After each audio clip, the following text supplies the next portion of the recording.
لأنك رغم غيظك وقهرتك منهم بتتكلمي معاهم بمنتهى الذوق، وبتبتسمي ابتسامة صفرا مش من قلبك علشان تخلصي مصلحتك.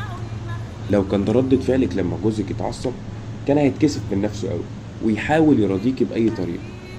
لو حضرتك صبرتي على مشاكل البيت زي صبرك على بهدلتك في الشوارع ومروح المحكمة وانتظارك لميعاد الجلسة بالساعات وبنفس الحكمة، أكيد المشاكل كانت هتتحل بينكم. المرمطة في بيتك أسهل مليون مرة من المرمطة في المحكمة، ومجاملتك لجوزك أحسن مليون مرة من مجاملتك للساعي وللمحامي ولسكرتير الجلسة وكل الناس دي. المقصود من الكلمتين اللي أنا بقولهم دول إن صبرنا على نفسنا أحسن مليون مرة من صبرنا في المحاكم.